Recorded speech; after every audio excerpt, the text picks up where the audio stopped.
सत्यवक्त जागृति केंद्र से मैं रूबरू हूँ सत्यप्रज्ञ। आज का विषय है सफलता के मायने और धर्म का गौरव।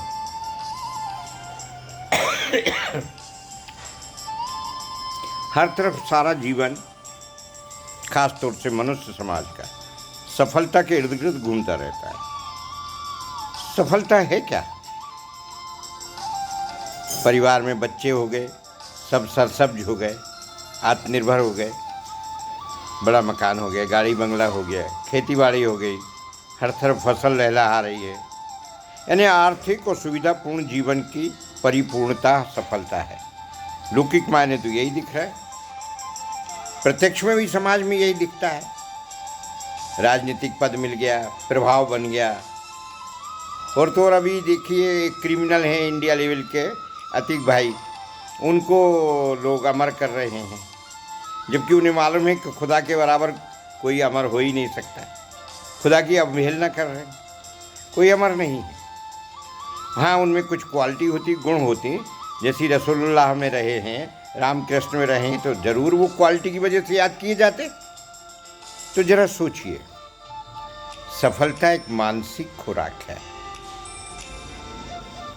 मानसिक खुराक बाहरी सुविधाओं और अनुकूलताओं में भी निर्भर करती है और हार्दिक रूप से स्थिति प्रज्ञता पर भी निर्भर करती है। यानी हर स्थिति में अपने आप को बैलेंस रख रहे हैं आप, तो आप आनंदित हैं, और जब आप आनंदित हैं तो सफल हैं। सफलता के लिए सच्चिदानंदी बनना बहुत ज़रूरी होता है। संतोष आपके पास होना चाहिए, तृष्णा पर नियंत्रण लग जाए, आर्थिक रूप से निराकुलता होना चाहिए। आप पुरुषार्थ कर रहे हैं, आपको पैसा मिलना चाहिए, आप श्रम कर रहे हैं, आपका उसका मूल्य मिलना चाहिए।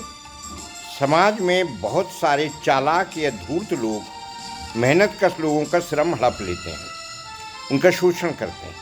ये मिथ्यात्व और पाप दोनों है, ईश्वर के खिलाफ भी जाता है। जो आदमी इस तरह ये शोषण करता है, दूसरे का अधिकार हड़प लेता है, वो चैन से बैठता नहीं है, दिखता है।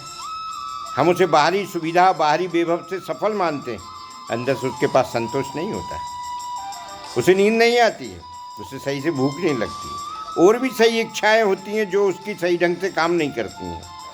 इसलिए संतोष आना जरूरी है। संतोष आनंद कब आता है?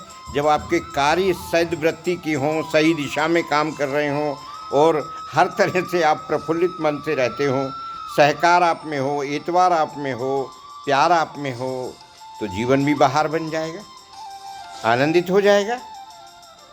मुस्कुराहटों के फूल आपके घर में खिलेंगे, अट्टहास लगेंगे, तनाव किसी कोने में छिटक के चुपचाप खड़ा होगा, डर किसी कोने में भरा होगा। जिस तरह से हम कचरा साफ करके कोने में कर देते हैं, उसी तरह से हमारे आनंद की बगिया में खुशबू महकेगी, कचरा एक साइड हो जाएगा। तो जरा सा समझदारी की ज़रूरत है, विवेक लाने की ज़रूरत है, और जैसे ही विवेक आएगा आपको, आप अपनी तृष्णा पर अंकुश लगाने लगेंगे। और हर धर्म में एक बात कही गई है, सांप्रदायिक धर्म में, सम्यक। प्रकृति से तो सीखा जाता है, प्राकृतिक धर्म में संतुलन प्राथमिक आवश्यकता है। ये प्रकृति का धर्म जीवन का धर्म भी है। एक पॉइंट पर प्रकृति और समाज दोनों बराबरी से खड़े होते हैं, और वो है संतुलन। मैं बोल रहा हूँ, मेरे 32 दांत हैं, अब नहीं है, लेकिन इनका संतुलन है, इनके अंदर जवान है, बहुत नर्म है। अगर जरा सी चूक होगी तो ये दांत मेरी जवान को काट खाएंगे। संतुलन बिगड़ गया, चूक हो गई, सज़ा मिल गई, प्रकृति ने दे दी। भले ही मैं राम का नाम ले रहा हूँ, मैं इबादत कर रहा हूँ, कुछ भी कर रहा होऊंगा, अगर मेरा संतुलन बिगड़ेगा, चूक बिगड़ेगी, मुझे सज़ा मिलेगी। ये प्राकृतिक दंड है।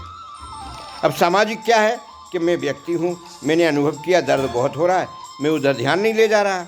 दर्द अनुभव हो रहा है, लेकिन ध्यान नहीं ले जाने से वो कम हो गया, और दोबारा विचार कर रहा हूँ कि दोबारा नहीं होना चाहिए, चूक दोबारा नहीं होना चाहिए। ये विचार करना ही प्रायश्चित भी है और सुधार भी है। धर्म आपको सुधरने का अवसर देता है, जीवन को व्यवस्थित करने का अवसर देता है। व्यवस्थित होने का मतलब ये नहीं कि आप नियमों के गुलाम हो गए।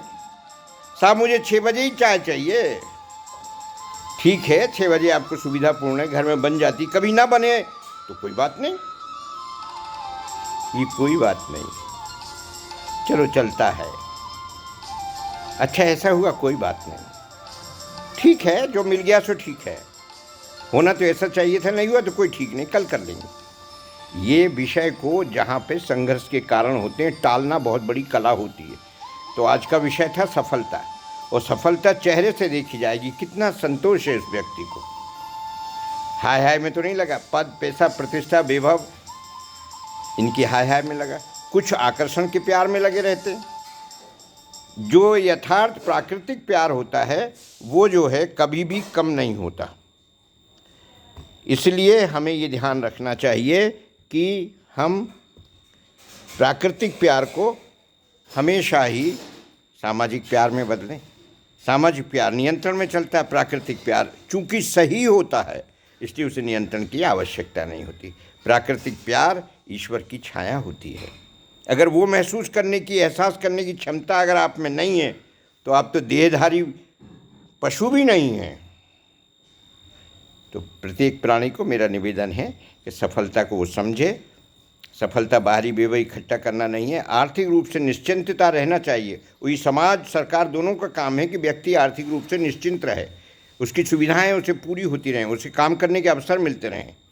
बस सफलता आपके आंतरिक आनंद की उपस्थिति है। सफलता सच्चिदानंद की साधना का परिणाम है। सफलता चेहरे पे आई हुई मुस्कान है, दूसरों की भलाई से होने वाला सुख है। हम देते हैं किसी को खाना, हम सोचे दान कर रहे हैं, हाँ, पुण्य मुण्य नहीं होता। हमें उसको देने के बाद जो एक अजीब सी संतुष्टि होती है वो हमारा परिणाम है, और वो संतोष आनंद है। संतोष आनंद मिल गया, मोक्ष आनंद की शुरुआत हो गई। यही तो सफलता है। बाहरी वैभव, अंतरिंग वैभव, ये सब चीज़ें माध्यम हो सकते हैं। संतोष आनंद, सच्चिदानंद, मोक्ष आनंद सब आसपास हैं। राग छोड़िए, अनुराग में रहिए, वैराग की तरफ बढ़िए, वो बीतरागी दृष्टि बना के रखिए।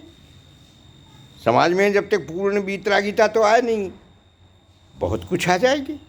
जय सत्य, जय हिंद, जय भारत।